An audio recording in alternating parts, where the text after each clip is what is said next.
Good evening and welcome to our regular council meeting for Monday, October the 16th. Just to note to everyone, we have some slight changes on the agenda to what it's normally been as our new bylaw is now in effect. So with that, I am going to do our call to order. And that is going to be the recommendation that regular council meeting held on October 16th, 2023 be called to order at 6:30 p.m. May I please have a mover? Moved by Councillor Dunstall, seconded by Councillor Cressman. All those in favor? And that carries unanimously. Our next recommendation is to go into our closed session. The recommendation is that the closed meeting of council be held on October 16th, 2023 at 6:30 p.m. in accordance with Section 239(2)H, Section 239(2)I to consider the following.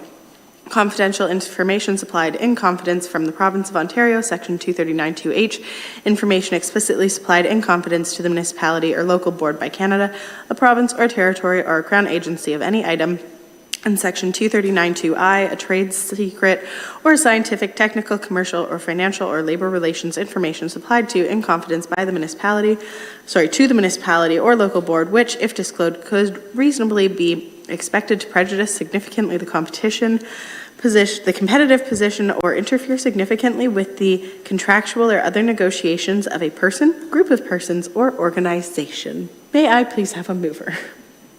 Moved by Councillor Martin, seconded by Councillor Wilkinson. All those in favor? We will now go down to closed and we will resume up here at 7 p.m.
Good evening and welcome back to our council meeting. We are now going to reconvene into open session, reconvening at 7:04 p.m. May I please have a mover? Moved by Councillor Dunstall, seconded by Councillor Martin. All those in favor? And that carries unanimously. I did just want to take a moment to offer our thoughts and prayers to those who are suffering or who have lost loved ones as a result of the horrific terrorist attacks against Israel by the Hamas. We also wish safe travels to Canadians escaping the violence and making their way home. If we could just take a moment of silence for them.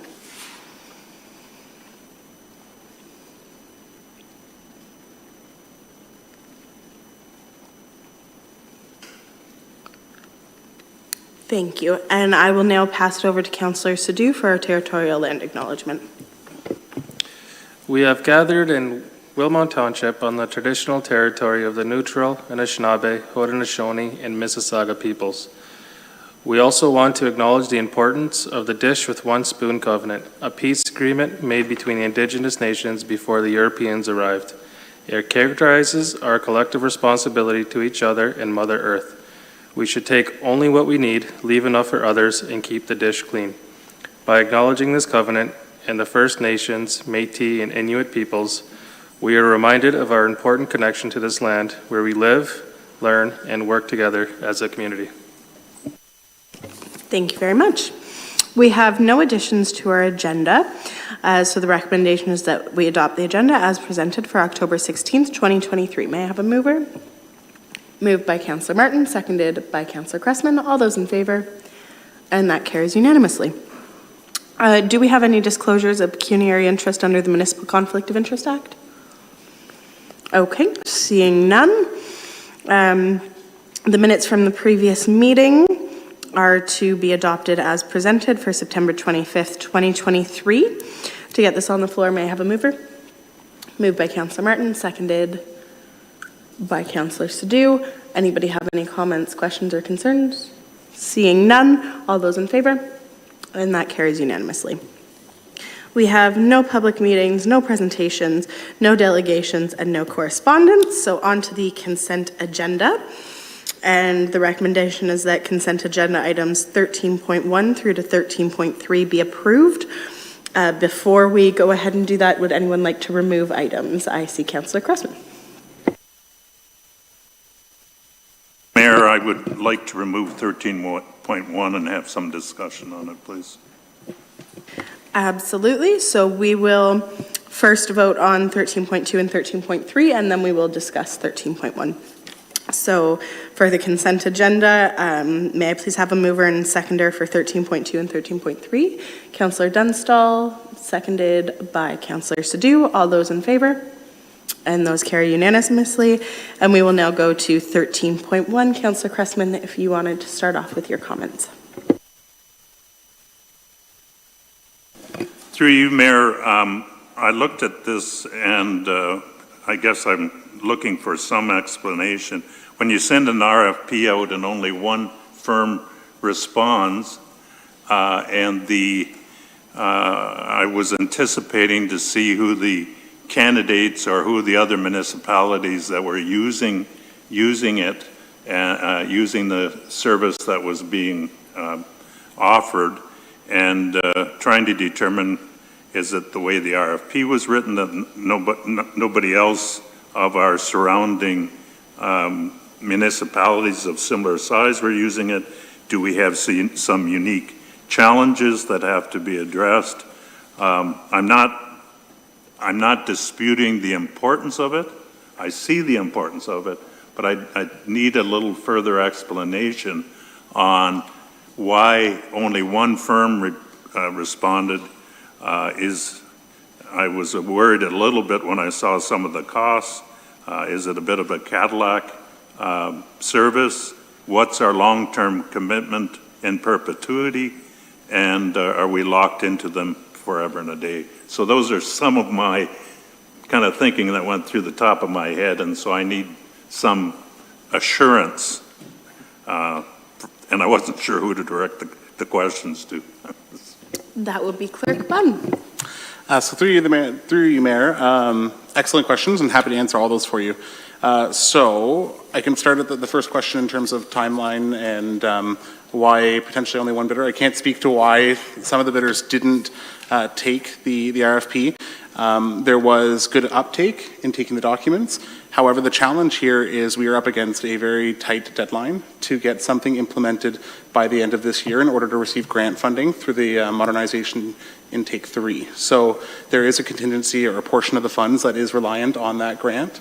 And so what we did here, maybe let's rephrase. I don't want to say here. What we did receive in feedback was very minimal from the bidders that took the documents but didn't bid. And a few, I don't want to overstate it, but it was mentioned 2 or 3 times that it was really the timeline that people were not able to get back to us. In terms of the long-term commitment, we are looking at a 3-year agreement with Collabware for this project. I would say that's standard for a software commitment that we have at the township. With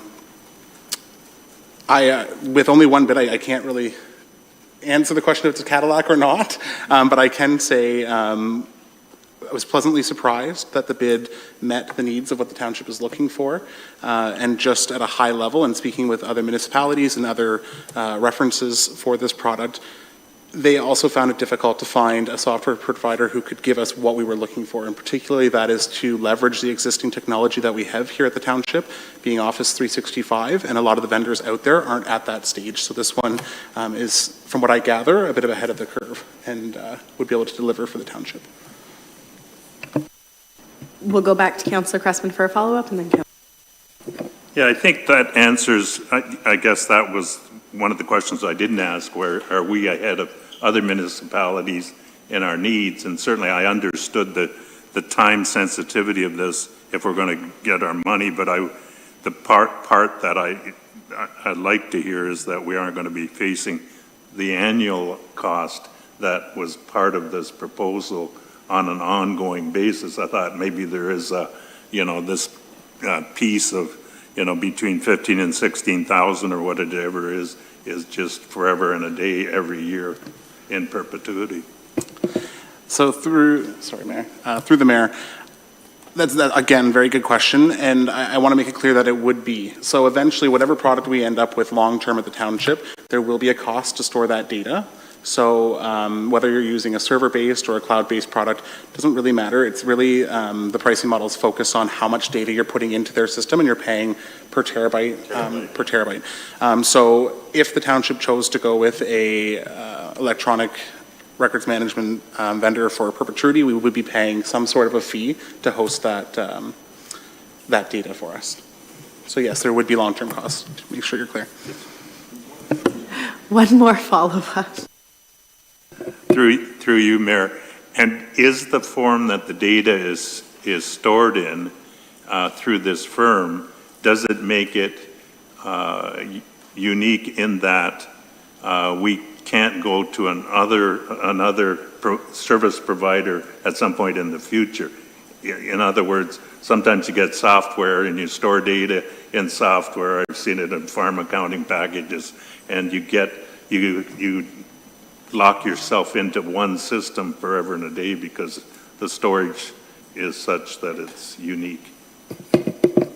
Through the mayor, my understanding and what we've been told through the demonstration and through the product scope and documentation that was given to us was that the data would be returned back to the township in the form that it was given.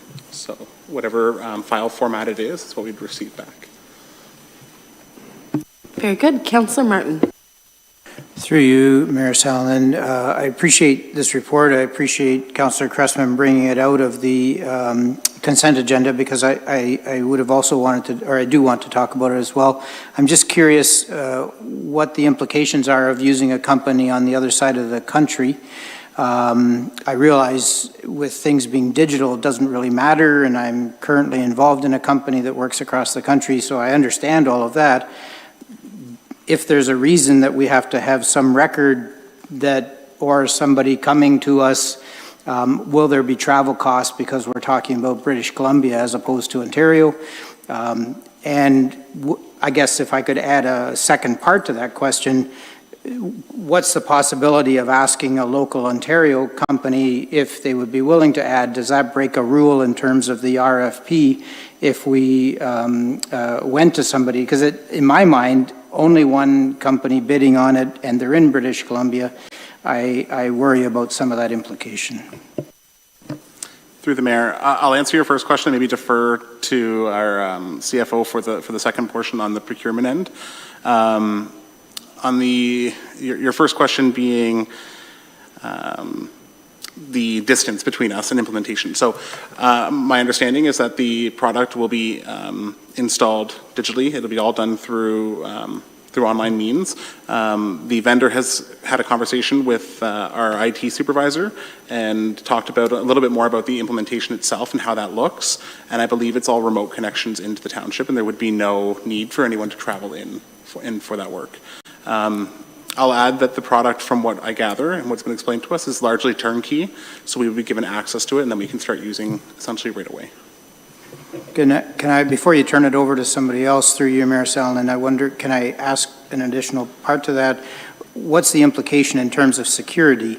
My understanding is that there are municipalities that have paid fees because of, what do you call it, hacking or, Yep. or problematic? Sorry.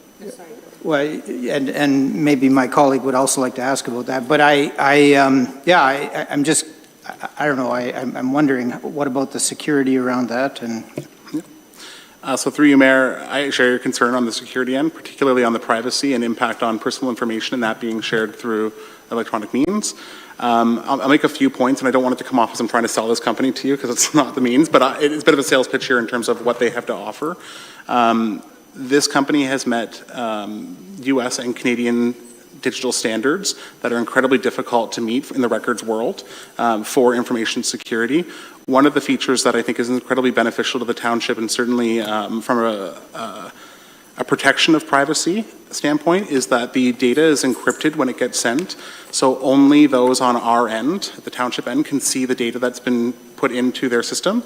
On their end, they don't have access to, let's say you put a Word document up, the text of the Word document. They'd see the metadata, and in this case, the metadata would be things like your retention, when to destroy the document, when it was created, like those fine details.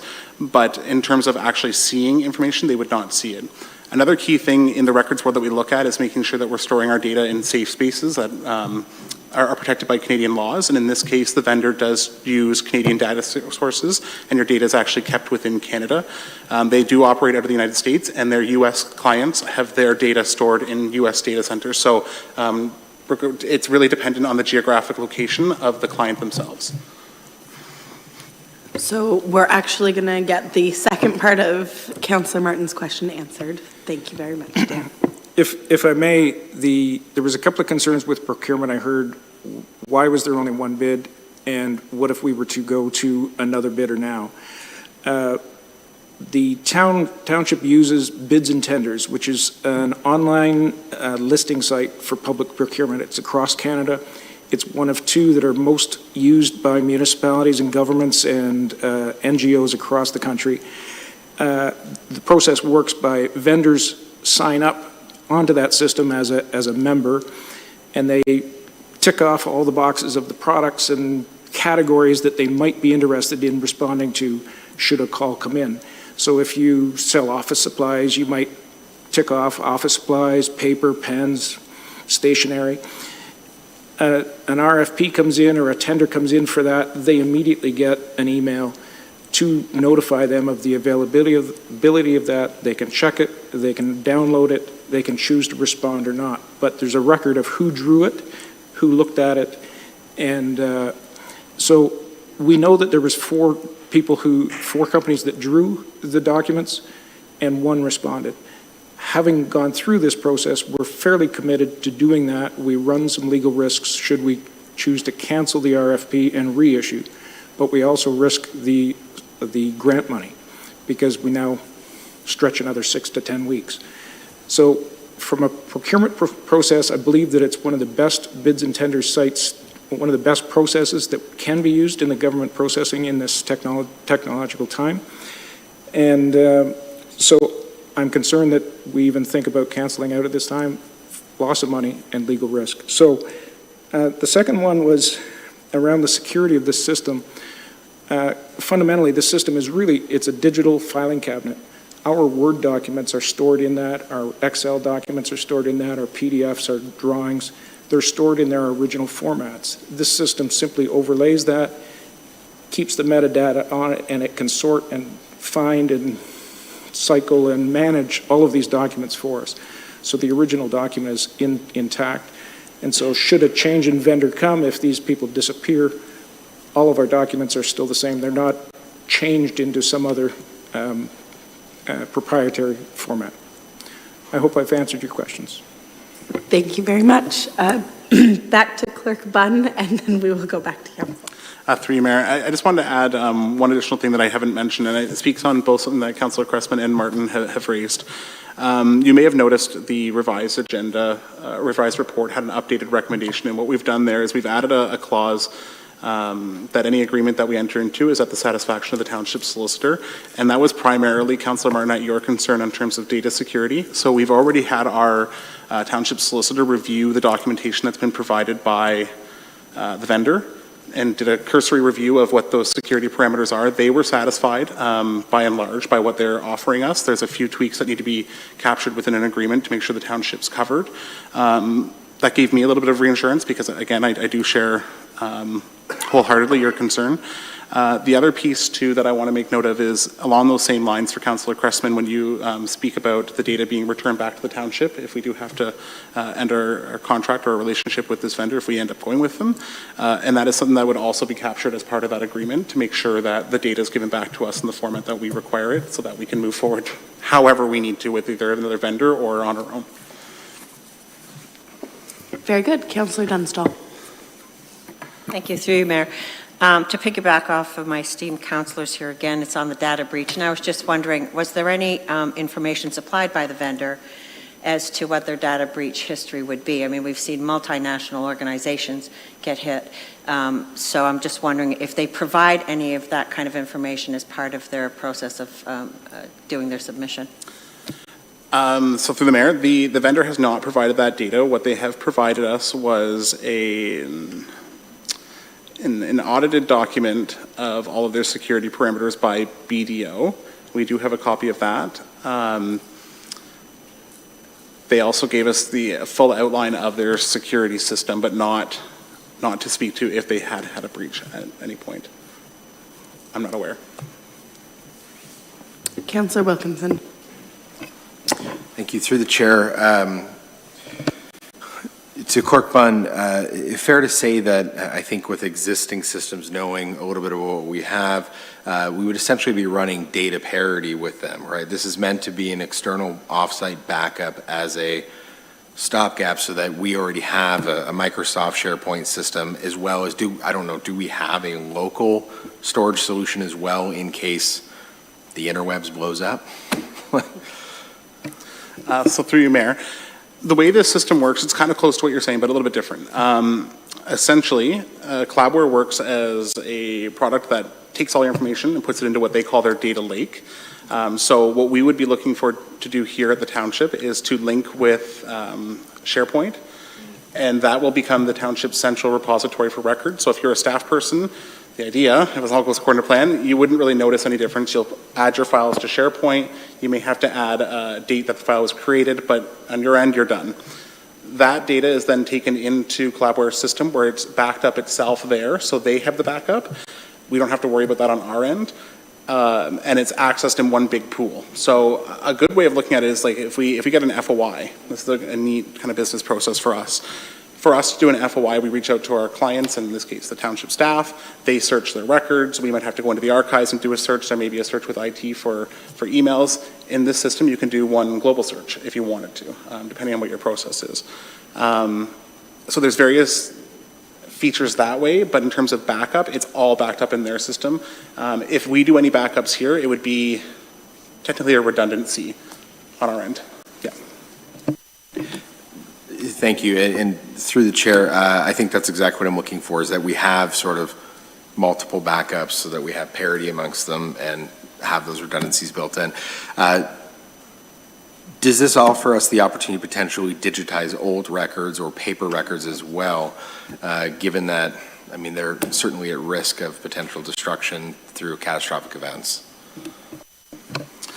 Through you, Mayor, these are topics that every clerk loves. So I appreciate council's indulgence on this. A great question. It does offer us an opportunity to digitize in the sense that it gives us a central repository where we can put those records. So right now, if we were to digitize, we would put them into a common drive, for instance, and that's where they would go to live.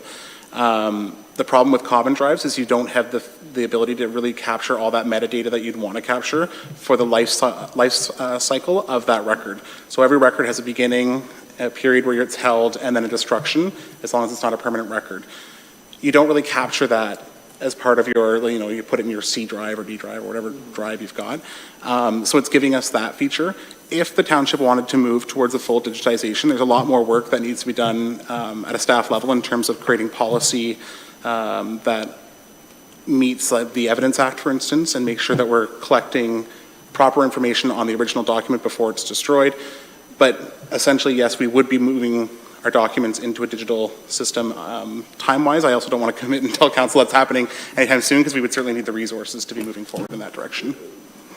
And through the chair, as a follow-up on that, that is potentially down the road, like long-term plans?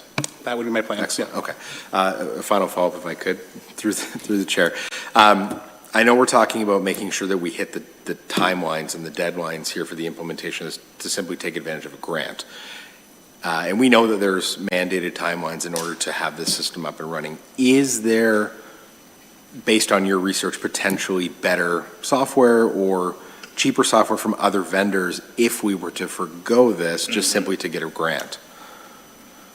Thank you. Through you, Mayor, it's difficult for me to say because we don't have any apples to apples to compare to through the RFP process.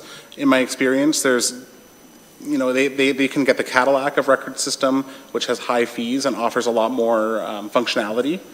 So there are those services out there. Is there anything less? I'm not aware. Generally speaking, I'm trying not to tell council that's not true. I'm just really, you know what I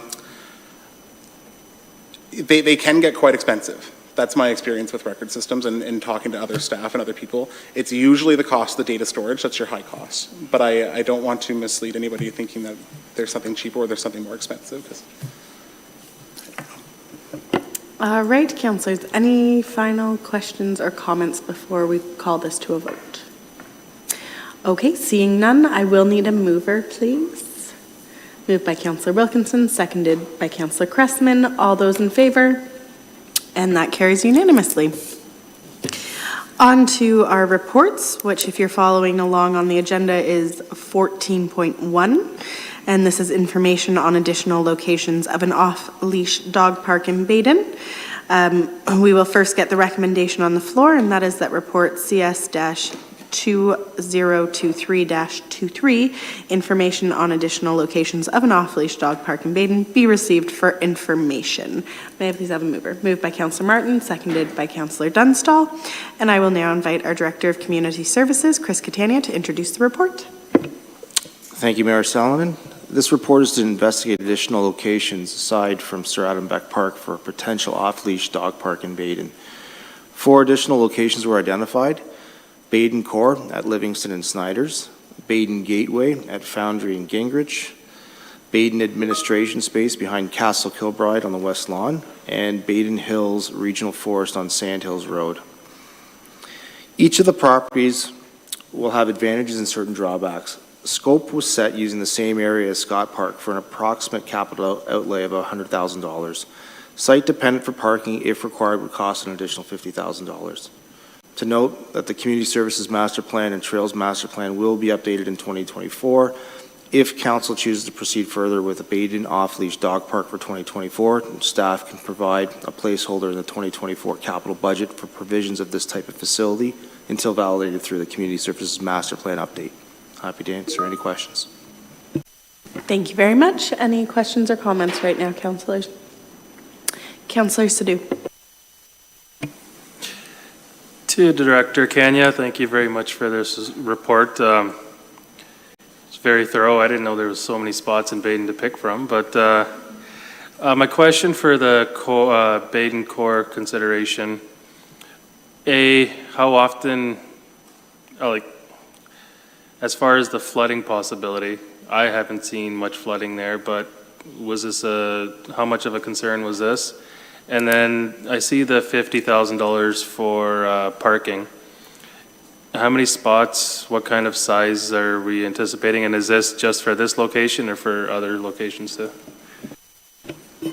Through you to Mayor Salonen, to Councillor Sadhu, the $50,000 for parking is approximate. We're looking at about maybe 15 to 20 spaces, something pretty small. I would say, considering almost like Baden Hills, where you have this granular lot that you're using it specifically that one purpose. As for the flooding component, I've done a couple different site visits there. Unfortunately, I've not been around in the springtime when you have that the spring melting from the winter. But if we were looking at a dog park at that location, we would be trying to work with our partners at the GRCA and ensuring that we're quite a bit of a distance or a ways away from the stormwater retention pond as well, to make sure that we're not going to be underwater during some of these events. But yes, there is a concern because there is that sort of flooding potential in that little low-lying area. Very good. Any other questions or comments, councillors? Okay. Councillor Cressman. I guess the question specifically is, are we required to fence it, or is, I'm thinking specifically of the Baden Hills and thinking, is it a fundamental necessity to have a chain link fence around it, or we got a parking lot there? I'm thinking I've been maybe misled by what I see driving in the Hanlon Expressway into Guelph and seeing people with their dogs off leash walking into a wooded area along a trail system. And so my mind just takes me to that and thinking, well, maybe we have a perfect location up in the Baden Hills, and that could be our placeholder until such time as we have our master plan together and find out if there's a better suited location. We don't have to put a parking lot in, et cetera, et cetera. So that's just me thinking off the top of my bald head. So I don't know if that's worthy to respond to or not. Director Catania. Through you, Mayor Salonen, to Councillor Cressman, it would be essential to have this fenced. And as I mentioned before, with the capital outlay, we're looking at a very similar size as what you'd see in Scott Park. This is just to provide, obviously, that safety for the rest of the public that would be either using trails or other pieces of that open space. So we want to make sure that that's contained. Again, I know that the people will probably have their animals off leash per se in some of the bigger open spaces. Obviously, we're not condoning that, but in this case, if we are going to be looking at an off-leash dog park, yes, we'd like to make sure it is contained and it's a suitable area for those animals. Councillor Dunstan. Thank you, through you, Mayor. So for Baden Hills, it appears that there's no residential area anywhere near there, so everyone would have to drive their dogs to walk, correct? Okay, thank you. I mean, I'll just throw in technically no. There are now those walking billiards along the side of Sandhills.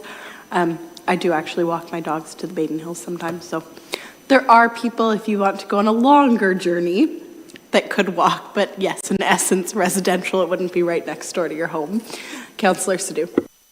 And just to echo my fellow councillor's comment there, that was kind of going to be mine. I like the core location just because within 2 kilometers you have the major residential area of Baden there. So I understand the parking component of it. It's one of those 6 of one, half dozen of the other, like we're going to be so close to the homes. Do we need such a big parking area? But then I can also understand because it is kind of hidden away. We can't have cars lined up along Livingston. Personally, I do like this location the best because it's a township-owned property that I don't believe we're going to be building on. It's tucked away, kind of there, and it just seems like a synergy that could work well for Baden. Director Catania, I was about to call you counselor. Director Catania. Through you, Mayor Sullivan, I just wanted to add as well, as much as I put in the report that you could look at a placeholder for 2024, I think what's really important is looking at the update to the Community Services Master Plan and even the Trails Master Plan that we're doing. We don't really need to jump the gun right away.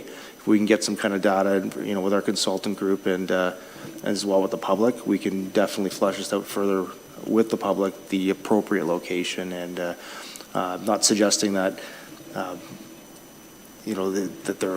the locations are poor. The Baden Core is a great location. I would be a proponent of active transportation, people walking to different places. Obviously, we know that we do use motorized vehicles to get to certain amenities, but again, just want to make sure that this gets fleshed out. We have those results. We can definitely come back to council with a very solid proposal moving forward if it's spelled out in our master plan update. Very good. So just a reminder, this is for information. Councillor Martin, you have a question? Through you, Mayor Salonen, in reference to Councillor Cressman as well as Director Catania's comments, do I understand it correctly that we would need the fence for an off-leash dog park in terms of liability as well, that if we're going to sponsor an off-leash dog park and there isn't fencing, does that raise our liability in terms of the township? Director Catania? Through you, Mayor Sullivan, I would exactly say yes, it would raise that liability. Okay. Any other comments or questions? Like I said, this is received for information tonight. Okay, seeing none, we already have our mover and seconder, so I will. Pardon me, through the chair. Councillor Wilkinson. I apologize. I just want to clarify one thing quickly. We're talking about receiving this for information. Do we need a motion to have the funding added to our 2024 budget proposal, or is that the plan that it will move forward and be marked there, but not acted upon until we get our Parks and Rec master plan? I will defer to our CFO on the exact process, Mr. Elliott, as to what we would need to do for this.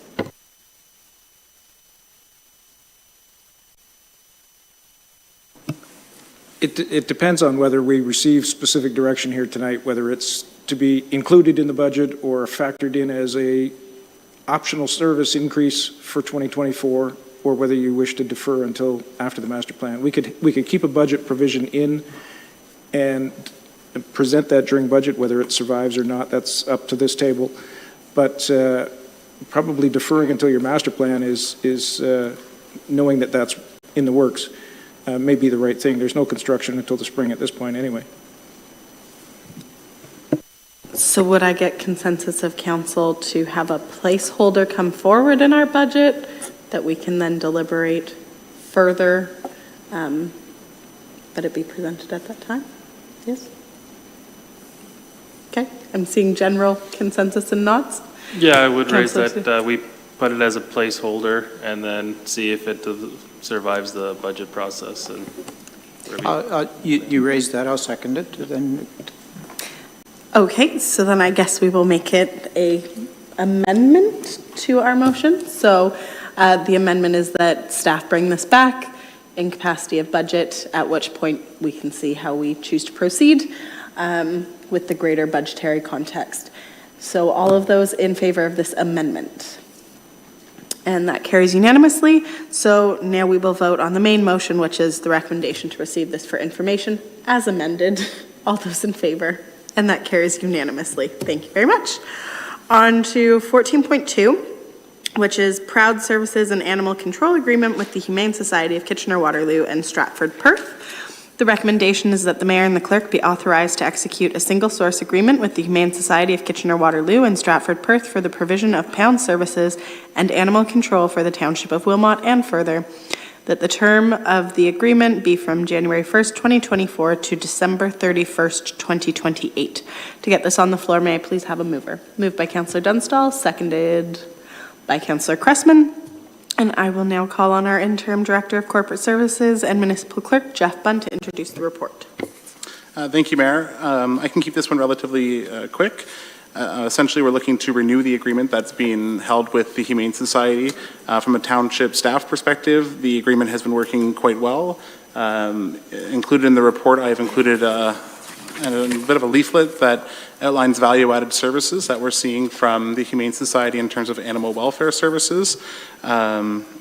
Just looking at our spread across the region, the Humane Society is by and large the provider, with the exception of Cambridge, who uses the Humane Society on the other side. I think it's Cambridge, actually, sorry. Cambridge Humane Society uses Cambridge Humane Society, but it is the provider apparently for Waterloo Region.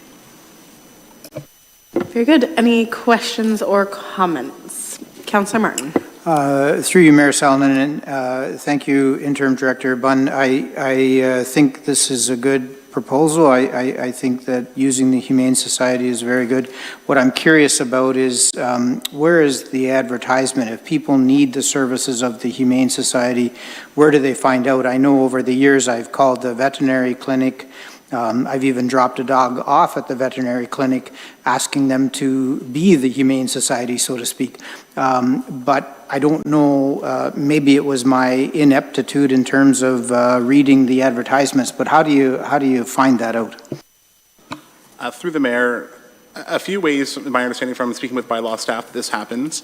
Generally speaking, the public reaches out to the township when they're in need of animal services, and we do direct them towards the Humane Society. One thing that I've spoken to our supervisor of municipal law enforcement about is making sure that the presence for the KW Humane Society is very clear on our website as well as a service, particularly for after-hours service, when dogs are running at large or there's an injured animal or a deceased animal on private property or on a road. So that is something that we need to work towards to get done, but not something that's not a quick fix. So certainly we'll be working with our new manager of communications and strategic initiatives on advancing that work and making sure it's more prevalent. The other thing too, and I think, Mayor, I may have mentioned this in a conversation with you, but making sure that we're also promoting on our social media page a lot of the great work that the Humane Society is doing, because they do offer, in addition to a lot of the value-added services, but a lot of unique services that our citizens may not be aware of. Just one, I went on a tour of the Humane Society with the CEO and had a great experience, and one of the things that was explained to me is that often we do have members of our community who are in distress and have pets and are not able to take care of them if they themselves are taken to the hospital, and something that the KW Humane Society offers is a temporary shelter and housing program for citizens that need that service. It's a free of charge, and it's something that can be established with our local community partners and social services as well. So just things like that that the public may not be aware is available to them as part of this fee as fee for service. So certainly a note taken, Councillor Martin, that we will work on communicating that in the future a little bit better. And any other questions or comments, Council? Okay, seeing none. Oh, sorry, Councillor Cressman. A little slow on the switch. In reading through the document, it talked about dead animals, and I'm thinking of roadkill, noticing a dead skunk on the way to council tonight. So the question is, I was always under the impression it was Wilmot Road people that pick it up, and I read in this document it says dead animals is the duty of the Humane Society, so I'm a little confused. Through the mayor, I can double check this and make sure it's clear for council and maybe to send an email, but my understanding is deceased animals on private property will be managed by the Humane Society. Okay. The occasional, unfortunately, roadkill and those situations, I know our Public Works does deal with those, but if it's private property, the Humane Society will send somebody out and dispose of that material appropriately. Very good. Any other questions or comments then? Okay, seeing none. Good. I will now call the vote then. All those in favor? And that carries unanimously. Thank you. On to report 14.3, which is the 2024 Wilmot Canada Day Event Task Force. The recommendation is that Council adopts the 2024 Wilmot Canada Day Event Task Force Terms of Reference as attached to report COR-2023-66 as attachment 1, and that the municipal clerk be directed to proceed with the recruitment as outlined in COR-2023-66, and further, that council appoints, insert name here as we appoint them, as the council member representative on the task force. So to get this on the floor, may I please have a mover? Moved by Councillor Cressman, seconded by Councillor Shadoo. I will now call back on our Director of Corporate Services and Municipal Clerk, Jeff Bunn. Through you, Mayor. So this is our last report for today. Yes, so this report is to move forward with a 2024 Wilmot Canada Day Task Force. As Council will recall, at the September 25th meeting, staff were given direction to prepare a terms of reference to bring forward for Council's approval. That terms of reference is provided to you as attachment 1 to the report. I will note there was discussion of creating a committee, and we, just for clarification, we went with the task force, as our governance policy does speak to the role of a task force being more of a focused one-time initiative. And given that this is the first year that the township will be looking at coordinating this as the township itself, staff moved forward with a task force for that reason. Happy to take any questions you may have, and I know Director Catania is also available for questions. Very good. Any questions or comments, councillors? Councillor Cressman. This may be a question for our CFO. I like the accountability of when we give out money that we ask what it's being used for.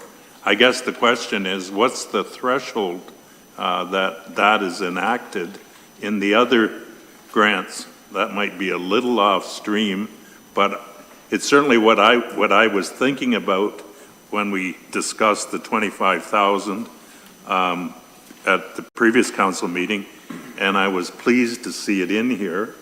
And so I guess it leads or begs the question about thinking as we think to our annual grants, at what threshold do we expect that maybe a one-pager on what the money was used for, the aspects of or intent of the organization, and et cetera, so that at least gives us something to validate public money being put into that venture. So that, I don't know if it's as much as a question as a statement, but I was pleased to see it here. I think that's a great comment in the report tonight. Would our CFO be willing to take that as direction, as I know you're kind of updating our policy as well on our regular granting system, and it's not on the agenda tonight, so I don't want us to get off topic. Thank you. It's an excellent question. When I saw a first draft of this report, the clause that you see in this report tonight was a little too vague for my liking, and so I stretched it out a little bit. Added some more details of what should be in that report. With respect to the community grants, as the mayor just indicated, I've got a report on your next cycle. With respect to the grant program, it will be reviewed in 2024, and that is one of my interests, is some form of accountability back as to how that money gets used. Often that's covered off in the application side, but often it's helpful to have something back, particularly if it's a larger amount. Very good. Thank you. Councillor Dunstall.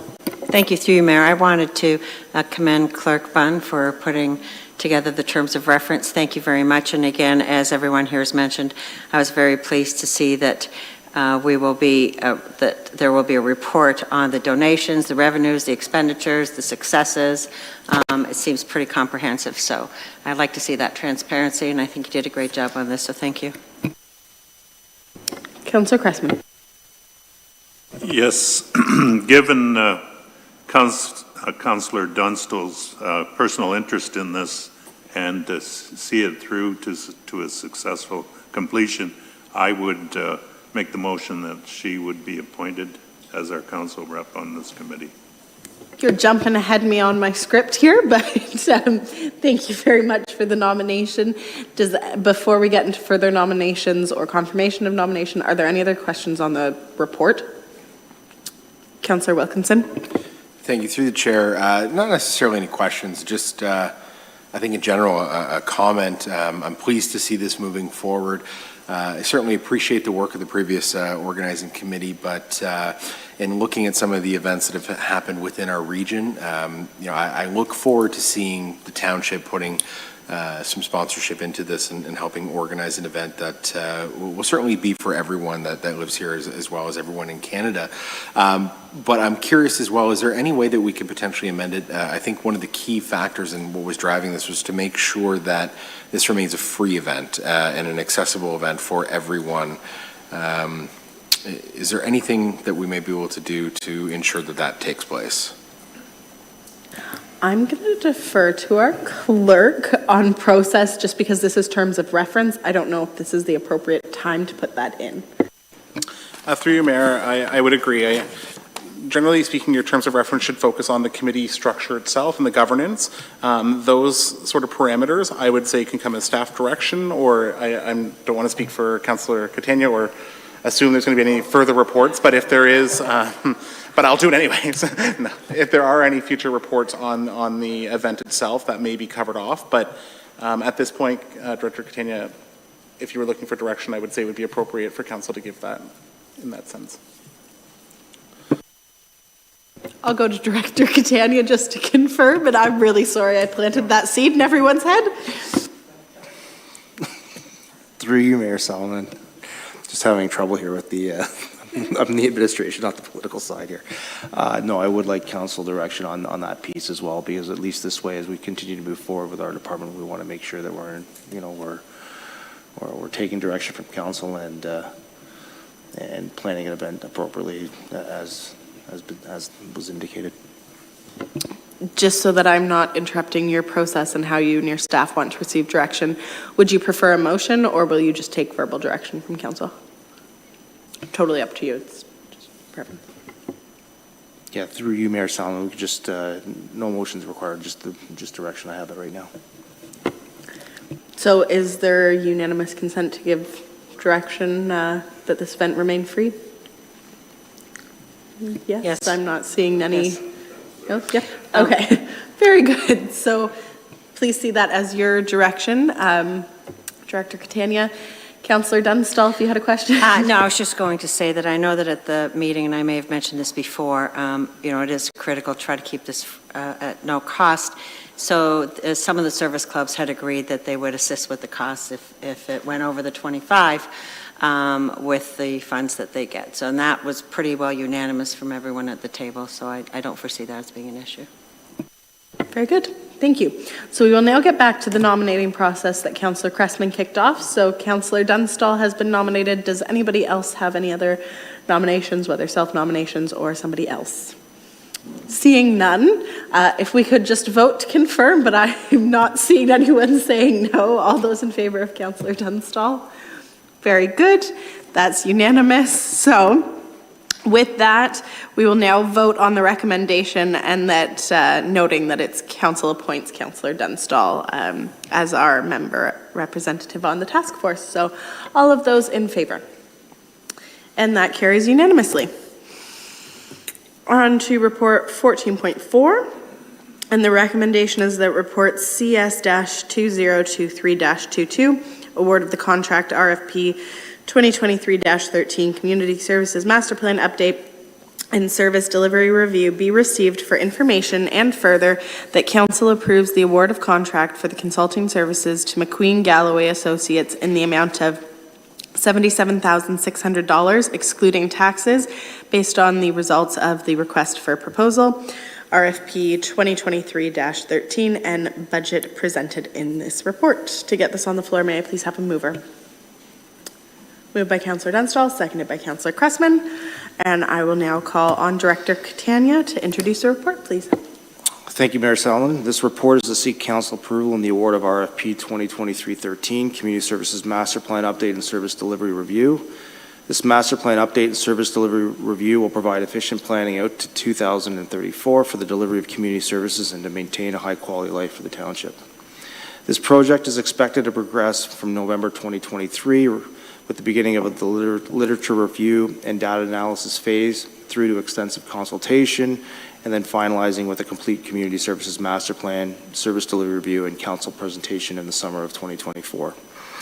The project management team will be led by community services, and it will include corporate communications and human resources, while working with the consultants to ensure extensive community outreach, stakeholder consultation, and engagement. Happy to answer any questions council may have. Thank you very much. Councillor Wilkinson. Thank you. Through the chair, I like that we're proceeding forward with this, and I think it's incredibly important that we get this updated master plan set up. I'm curious if there's any way, keeping in mind budget season's coming up, and I know something that's top of mind for a lot of my colleagues or peers around the horn here, is there any way to get the fee schedule portion potentially done sooner? Or looking ahead, I mean, is there any way that we might be able to get that data early on in 2024 to potentially amend the budget or implement some of the recommended changes, given that I think in recent conversations we're aware that some of our fees might be somewhat higher compared to our peers? Through you, Mayor Solomon, to Councillor Wilkinson, we can definitely bring that forward. I know that we have an initial project schedule from the consultant. The service delivery review piece is being done in conjunction with the master plan update as well, but it's something when we do have a kickoff meeting, we can definitely make that a priority moving forward when they're doing their data analysis and their market review as well. So definitely can do that and have some type of draft results, potentially, I'd say, late winter, maybe early spring before we really get into the summer months. Councillor Wilkinson. And as a follow-up, through the chair, to our Director of Finance, would it be unreasonable to potentially change or amend our fee schedule for services on the fly or early on in the year, even if we approve something different in the budget? Have you experienced anything like that? Is it agreeable?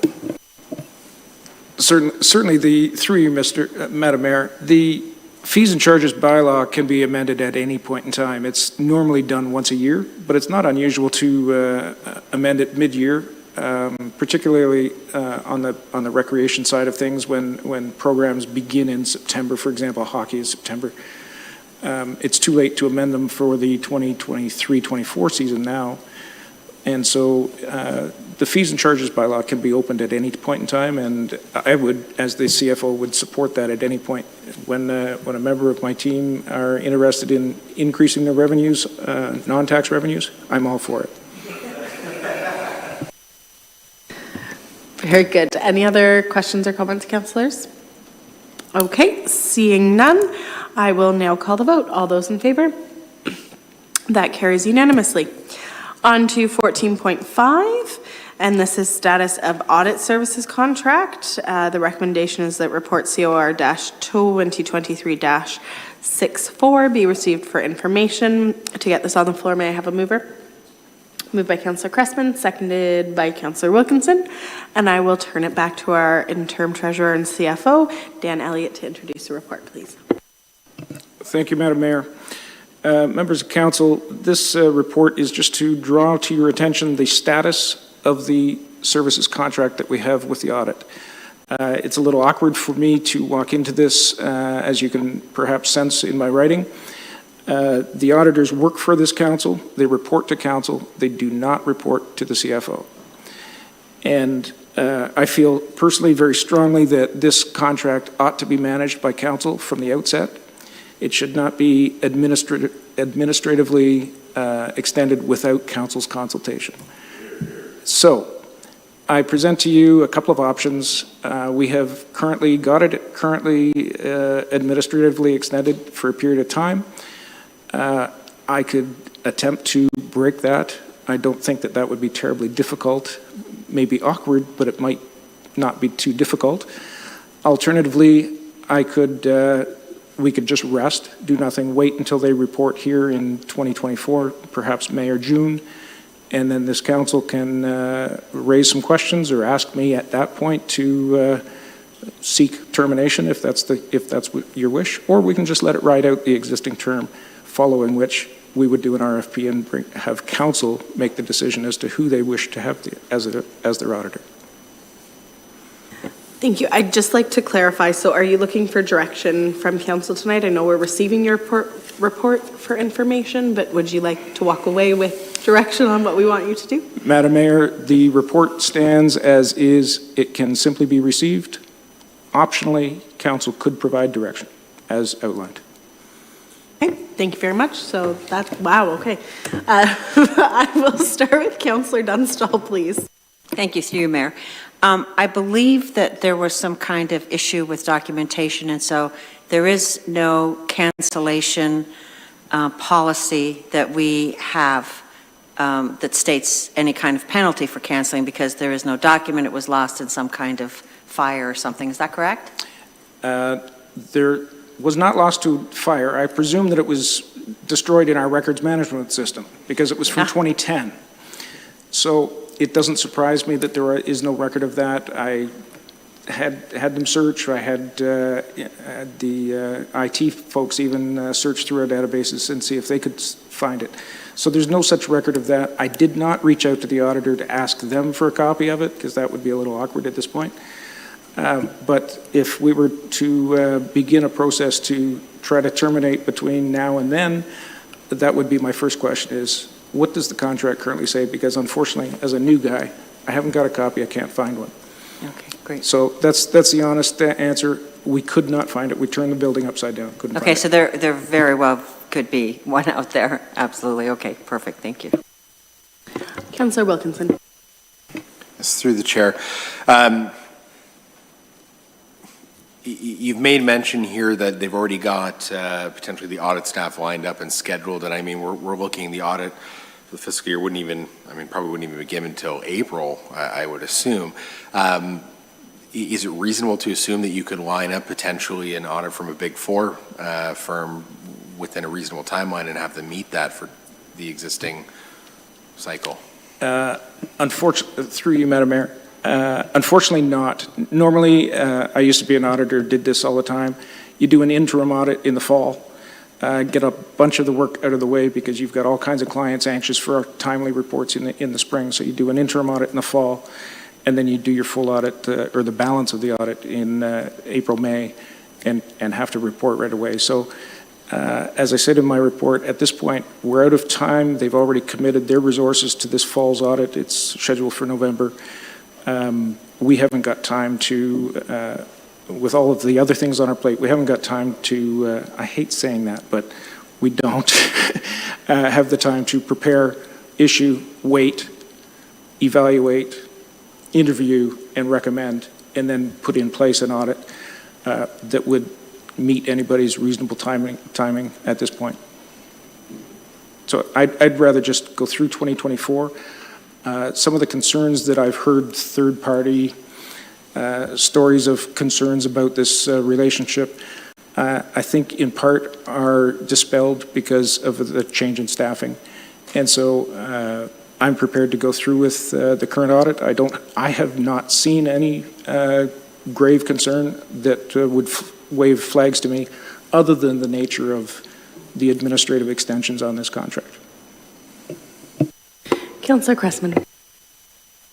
Yes, I think I raised in a roundabout way, maybe not specifically enough, this past spring, because my experience has always been with any board that I've sat on or chaired, that every 3 to 5 years you do a request for proposals in terms of costs, and then appoint one for a 3 to 5 year span, and then cycle that whole approach repeatedly into the future. And that, I asked some questions. Well, do you change the individual who's doing the audit? You know, is there a separate, fresh set of eyes that looks at the figures? Because complacency or people too familiar, it's a general accepted rule that you just got to do this, not because of anything nefarious or anything else,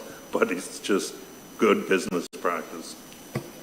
Anyhow, I agree with what the summary. I think the question has to be asked after this current audit is complete. I'm just going to quickly ask a question, and then we'll go over to Councillor Martin. If we were looking for 2025 to engage a new auditor, at which point would we need to send out the request for proposals? Excellent question. I would suggest that we would do that following the audit report, so we would issue probably in June, July. We would have responses back. We would be able to line somebody up for their November interim audit for the 2024 year end. Thank you. Councillor Martin. Through you, Mayor Salonen, my question is maybe partly to CFO Elliott as well as partly to anybody around the horseshoe, which is to simply ask, how did we get here? So there's inference that the process is not good, and I'm curious how we got here. And then my question, part two, is if we got here in this process, are there other processes that are similar in nature?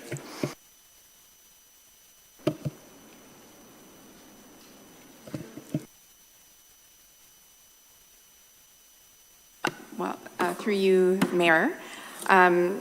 As Councillor Cressman indicated, we've had a long-standing relationship. The staff has taken that to heart and has brought this forward based on Council's comments. And so, I think to your question, are there other processes that we need to be looking at? There are always processes that we need to be looking at. So we do have a number of new staff here heading up departments, and we are slowly reviewing all of our policies, procedures, and we'll be updating them and bringing them to council when appropriate. Thank you very much. Councillor Wilkinson. Yes, through the chair, I'd like to put forward an amendment that we give direction to staff to continue on with Graham Matthew Professional Corporation for the completion of this audit cycle, but give direction to issue an RFP looking ahead to the 2024 audit to be completed in 2025. So I think if we need to be clear, maybe we need to inform Graham Matthew that this will be their final year and proceed forward from there. Do I have a seconder to that amendment? Seconded by Councillor Sadhu. We'll vote on that amendment, then we can go back to other questions. All those in favor? That carries unanimously. Any other questions or comments on this report, I guess now as amended? Okay, seeing none, we will now call the vote as amended. All those in favor? And that carries unanimously. On to our final report of the evening, which is 14.6. And the recommendation is that report COR-2023-63 be received for information. To get this on the floor, may I please have a mover? Moved by Councillor Dunstall, seconded by Councillor Wilkinson. And I will turn it again back over to our interim treasurer and CFO, Dan Elliott, to introduce the report, please. Thank you, Madam Mayor. This report is simply an update, another interesting contract that is exempted from the procurement bylaw, which is very common in the municipal sector. Audit firms not so much exempted, but the banker usually is because of the cost of transferring from one bank to the other. You ask yourself, how often have I changed checking account banks? How often have I changed my investment advisor? Very infrequently for the most part. And it's the cost and the hassle of making that change. We're so embedded with electronic payments and both in and outbound through various accounts and systems. And so the relative cost of banking services to the municipality is very small, about $16,000, $17,000 administratively under the bylaw. Because that 5-year term would be less than $100,000, we do have the administrative authority, even within the procurement bylaw, notwithstanding the exemption clause. We would be able to administratively extend that in perpetuity. But I just wanted to bring that to your attention that we intend to renew with the existing banker. We have no service issues, we have no cost issues, and until we do, I have no interest in switching banks. Thank you very much. Councillor Dunstall. Thank you, through you, Mayor. Do you know what the negotiated rate is for the credit card charge that we're getting? Off the top of my head, I do not, but it is reviewed once a year with the banker in person. And is this a regional, or is this just Wilmot? My understanding is that this is it's a Wilmot relationship with the bank. How it was tendered, I'm not certain. I believe it was just ourselves. So then, may I ask, would it be possible for you to find out what that rate is? Because I know that it fluctuates from company to company. It does. Substantially. 1 or 2 or 3 points makes a huge difference. So would it be possible for you to find out what our rate is? And I'm not sure if there's something that you can negotiate if you have that power, but I would certainly like to find out what that rate is and if we can do something about it. Not a problem. Through you, Madam Mayor, my experience is that the bankers are very forward with their government clients, don't want to lose them, love them as their flagship clients. We serve this municipality and this municipality. So they're often very generous and favorable in our rates. I will check. I will inform you by email if that's satisfactory to this council. Great, thank you. Councillor Wilkinson. While we're on that topic, through the chair, I think at the same time we would be wise to maybe have a conversation about the point of sale equipment that they allow us to use as well. I can think of a few occasions just recently in the last couple of weeks, particularly I was at the Wilmot Rec Center, and this is not a reflection on your department, Director Catania, but the point of sale debit and credit processing machine itself was not functioning. This is, I think, the second time I've seen it in the last month. So we're certainly missing on revenues there, and potentially something that would be worthwhile discussing with our banking relationship as well. Through you, Madam Mayor, I'm aware that there was some changes to those terminals recently. I'm not sure if the changes have been made since your issues or as a result of your issues, or resulting in your issues. And we went from a tailed or a cabled unit to a wireless unit. And so there may be some issues. I'll follow up with Mr. Catania and his team to sort that out. So I'm hearing rural internet might be to blame for this problem. Any other questions or comments, councillors? Okay, seeing none, all those in favor? And that carries unanimously. We have no bylaws this evening. We do have one notice of motion, and it is actually mine. So in that case, I need to pass the role of chair over to Councillor Cressman, who I'm not certain if you are aware that you're being chair for this, but if I could kindly ask you to chair so that I can present my notice of motion.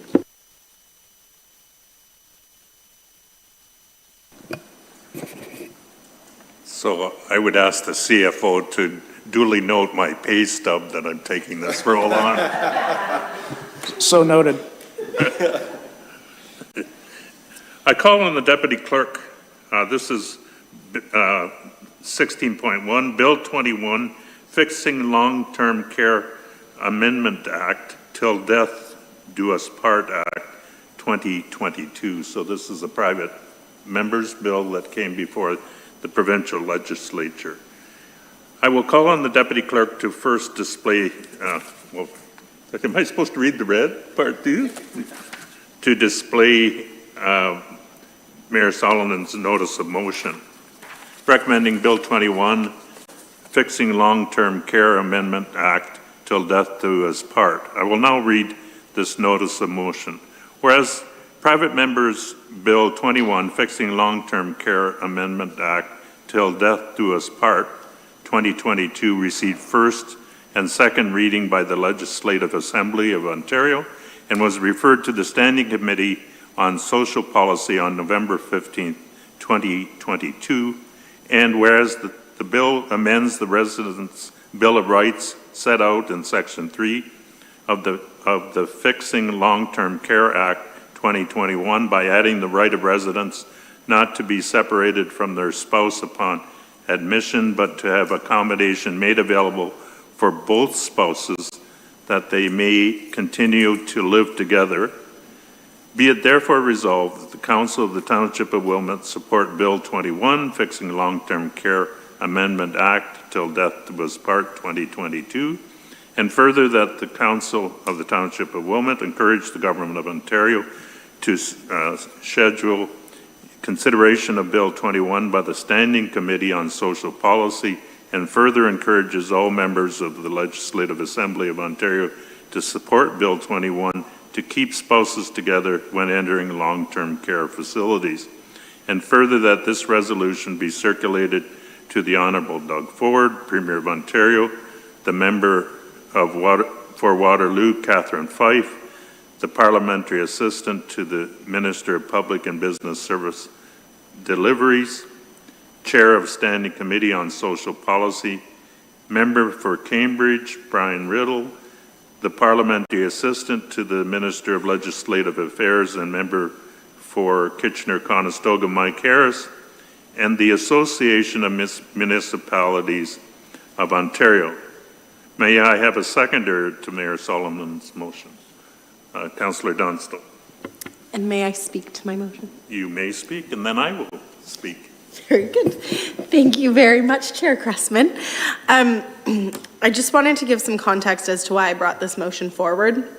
I know that it is at the provincial level. However, as we are a community in Wilmot and at the municipal level is where people live and reside, I think it is really important in community building that we give people the dignity and respect to live together with their spouses, even if they require long-term care. And I know certainly in talking to a lot of our aging population, it's something that is of great concern and actually inhibits a lot of people considering long-term care despite their care needs. So I do want to support this bill and show our support. We were asked by MPP Fife, whose private member's bill it is, as a council, and I know that she's asked other councils across Ontario also to support this, to hopefully get standing committee to actually review it and then go to its third reading and finally hopefully pass.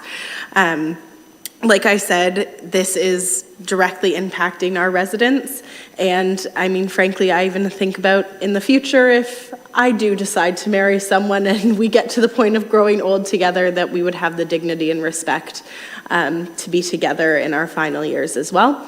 So I would ask all of you to consider that as we put forward this vote, and hopefully we can all support this really great nonpartisan bill going forward. And I will turn it back to the chair. Having requested the ability to speak first before passing it over to Councillor Dunstall, I followed up on this, having been in a session at Growing Aging or whatever, I forget what the title was, at the Association of Municipalities in London. And Elaine Shantz was there from heading up Mennonite, Fairview Mennonite and the Waterloo Mennonite. And my mother-in-law and her husband, my late father-in-law, had an apartment together. My mother-in-law needed long-term care, and of course she couldn't find a spot in Fairview, which I think is where this motion originated, and so she ended up in Kitchener in long-term care, and at 88 years of age, he traveled from Preston or Cambridge to Kitchener every day to be with her till her passing. And I said, I don't think that's fair or what should be happening. And she said, I understand the positions were taken over by people who were in hospital, and they kept bumping people down the list who were waiting for long-term care. But some of the financing has come forward that both Parkwood and Waterloo and Fairview have new long-term care beds being put together. So part of this certainly comes down to funding. Having lived the experience of seeing a couple in their 80s and being divided and what toll that took on both of them, I would definitely be strongly supportive of this as well. Councillor Dunstall. Thank you, Chair. I just wanted to make a note. While I was door knocking, I'd gone to Nithview, and the garden homes. And I spoke to a woman who had been married for 62 years, and for the last 6 months, she had not been with her husband. He was in a different facility. And she said that that was, other than having her children, that was the only time that she had been away from her spouse. And the loneliness and the despair was palpable. So I support this. Anyone else would like to speak to it? I think, so I'm going to call the motion. All those in favor? That passes unanimously. I will vacate the chair and its amenities back to our mayor. Thank you very much, Councillor Cressman, and job well done. And thank you, Council, for supporting that. On to announcements. We have a few to touch on today. I did want to do actually a quick recap of our Truth and Reconciliation Day on September the 30th. I first wanted to say thank you very much to staff for all of their support and hard work and efforts going into making sure that this event went off, and it was done very well. And thank you to the I'd say around 20 or so people who came out and attended the event. I felt it was a really great additional step as to what we're doing as a township towards truth and reconciliation, and we look forward to continuing to expand this event in the future. I didn't know if any of the other councillors who were present wanted to make any comments on their experience. Councillor Cressman? Yes, I think in the last year, a little over a year, I think my first experience was being able to have the firsthand experience of listening to some of the residents from Saugeen and Cape Croker speak about truth and reconciliation. And the big thing that struck me in that process was the importance of them being able to speak their truth and to challenge our perceptions. And I think that's the key, because I think those of us who haven't lived the experience have our own preconceived notions. But when we are able, or they are able to speak their truth to us who are non-Indigenous, I think it's an important first step, and that has to occur before I think any healing will occur. The second step is I'm a big supporter of family, the importance of family, a sense of place, and how that was really ripped in their culture, how that was ripped away from them with the residential schools, and the long-term tail of that and the damage. And I think I saw that over and over again in the placards and the recommendations, but it really goes back to that root cause. And anyhow, I think it was well done, and I would encourage other residents in subsequent years to have that opportunity. And I think it's important to walk in the path that was there, because it describes the path that we as society need to walk if there's ever going to be any healing in this area. Councillor Dunstall? Thank you, through you, Mayor. I appreciated you reading the book, My Orange Shirt. I thought that was enlightening. And I also really appreciated the fact that people brought their children out and that it really was a family event. Clerk Bunn had his child there, and grandchildren were there, and it was very well received from the people that were around me, so I thought it was very well done. And Councillor Martin? Thank you, Mayor Salonen. I want to thank you, Mayor Salonen, for your work on this, as well as, I believe, Julie and Becky. I wasn't planning on saying this, so I can't say both of their last names correctly. But I appreciate both of those staff. I did thank them both personally for their work. And I think it was a great investment for the township to get those signs. And we have them now for the 94 calls to action. And so I think that's wonderful that we can use them for other events.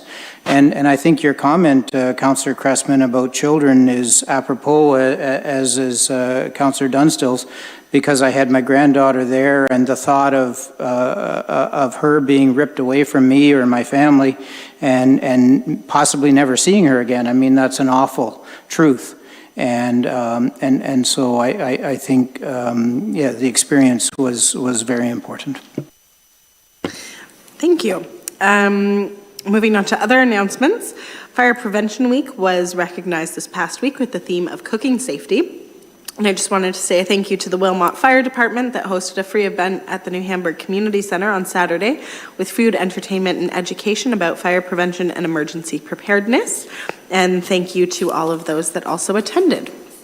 A few updates from Castle Kilbride. Castle Kilbride has hosted 3 film crews over the summer, including CTV News and CBC series Ghosting. We also have an episode of Dixon and Bruce, History Meets Mystery, which features Castle Kilbride.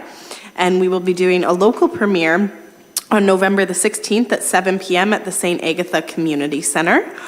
Castle Kilbride also continues into its busiest season, including offering up special food exhibit Whisked Up in Wilmot, which runs monthly into December.